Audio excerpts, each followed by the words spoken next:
इलाहाबाद विश्वविद्यालय और कॉलेजों में 30,000 परीक्षार्थी देंगे परीक्षा। इलाहाबाद विश्वविद्यालय व उससे जुड़े कॉलेजों में स्नातक की परीक्षाएं 14 मार्च से शुरू हो गई हैं। ये परीक्षाएं 21 मई तक चलेंगी। इसमें करीब 30,000 परीक्षार्थी शामिल हो रहे हैं। विश्वविद्यालय की तरफ परीक्षा की समय सारिणी भी जारी कर दी गई है। परीक्षाएं 2 पालियों में होंगी।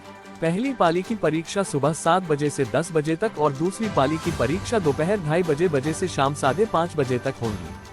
आंध्र प्रदेश के तिरुपति में 3.9 तीव्रता का भूकंप आया। आंध्र प्रदेश के तिरुपति में गुरुवार 14 मार्च की शाम रात 8:43 पर 3.9 तीव्रता का भूकंप आया। भूकंप जमीन से 10 किलोमीटर की गहराई में था। फिलहाल भूकंप से किसी तरह के जान माल के नुकसान की जानकारी सामने नहीं आई है। जापान में एक बार फिर भूकंप के झटके महसूस किए गए हैं। जापान के टोक्यो में 6.0 तीव्रता का भूकंप आया है। फिलहाल इस भूकंप में किसी तरह के नुकसान की जानकारी सामने नहीं आई है। असम की 4 लोकसभा सीटों पर टीएमसी ने प्रत्याशियों के नाम घोषित किए। असम की 4 लोकसभा सीटों के लिए टीएमसी ने प्रत्याशियों के नाम की घोषणा कर दी है। कोकराझार से गौरी शंकर सरानिया को टिकट दिया गया है। बरपेटा लोकसभा सीट से अबुल कलाम आजाद को मैदान में उतारा है। लखीमपुर से घाना कांता चुटिया और सिलचर राधा श्याम बिस्वास को टिकट दिया गया है।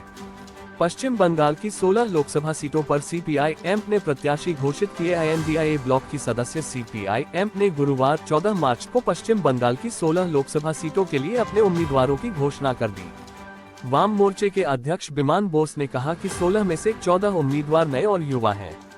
कोलकाता दक्षिण से सायरा शाह हलीम, दमदम से सुजान चक्रवर्ती, जादवपुर से सृजन भट्टाचार्य, सेरामपुर से दीपसिता धर और तमलुक से सायन बनर्जी को मैदान में उतारा है। बोस ने कहा है कि पश्चिम बंगाल कांग्रेस के नेता इस समय अपनी पार्टी के शीर्ष नेतृत्व से सीट शेयरिंग को लेकर बात करने के लिए नई दिल्ली में हैं। इसलिए उनके वापस आने के बाद हम फिर से चर्चा करेंगे। उसके बाद देखते हैं आगे क्या होता है। टीएमसी प्रदेश की सभी 42 सीटों पर उम्मीदवारों की घोषणा कर चुकी है। वहीं बीजेपी ने अभी 20 सीटों प्रत्याशियों के नाम पर मुहर लगाई है। असम में 110 करोड़ की ड्रग्स जब्त, एक युवक गिरफ्तार। असम के कछार जिले में गुरुवार 14 मार्च को 110 करोड़ रुपए कीमत का ड्रग्स बरामद किया गया है। 12 किलो से अधिक हेरोइन और ब्राउन शुगर के साथ एक व्यक्ति को गिरफ्तार किया गया। ये गिरफ्तारी धुलाई इलाके के लोकनाथपुर से हुई। आरोपी युवक ड्रग्स को चमड़े के थैलों और साबुन के बक्सों में छुपाए हुए था। सोनिया गांधी से मिले बसपा से निलंबित सांसद दानिश अली। अमरोहा से कांग्रेस की टिकट पर चुनाव लड़ने के कयास बहुजन समाज पार्टी से निलंबित किए गए लोकसभा सांसद दानिश अली ने गुरुवार 14 मार्च को दिल्ली में पूर्व कांग्रेस अध्यक्ष सोनिया गांधी से मुलाकात की। मीडिया रिपोर्ट्स के मुताबिक दानिश कांग्रेस की टिकट पर अमरोहा लोकसभा सीट से चुनाव लड़ते नजर आ सकते हैं। अली ने एक्स पर एक पोस्ट में कहा, अमरोहा से मेरे दूसरे लोकसभा चुनाव के लिए बलिदान की प्रतीक श्रीमती सोनिया गांधी का आशीर्वाद पाकर सम्मानित महसूस कर रहा हूं। उनका दिल भारत के गरीबों के लिए धड़कता है। टीएमसी सांसद अर्जुन सिंह 15 मार्च को भाजपा ज्वाइन करेंगे। इस बार ममता ने टिकट काटा, बोले इसका जवाब जनता देगी। लोकसभा चुनाव से पहले तृणमूल कांग्रेस टीएमसी को एक झटका लगा है। बैरकपुर से टीएमसी के मौजूदा सांसद अर्जुन सिंह ने 15 मार्च को दिल्ली में भाजपा ज्वाइन करेंगे। उन्होंने गुरुवार को ये जानकारी दी। अर्जुन सिंह ने कहा, मेरा भाजपा ज्वाइन करना तय था। मैं दिल्ली या यहाँ पश्चिम बंगाल कहीं भी शामिल हो सकता हूँ। पार्टी मुझे जो भी काम देगी मैं वो करने को तैयार हूँ। आपने टीएमसी क्यों छोड़ी? इस पर अर्जुन ने कहा, मेरे साथ अन्याय हुआ, इसका जवाब जनता देगी।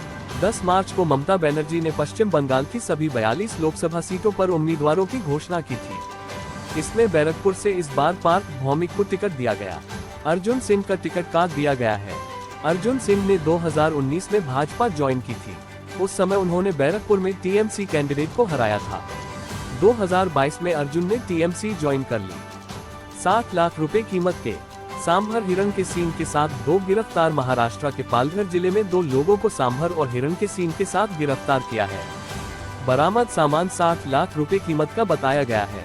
आरोपियों के खिलाफ पेल्हार पुलिस ने वन्यजीव संरक्षण अधिनियम और भारतीय वन अधिनियम के तहत केस दर्ज किया है। गिरफ्तारी 12 मार्च को की गई थी।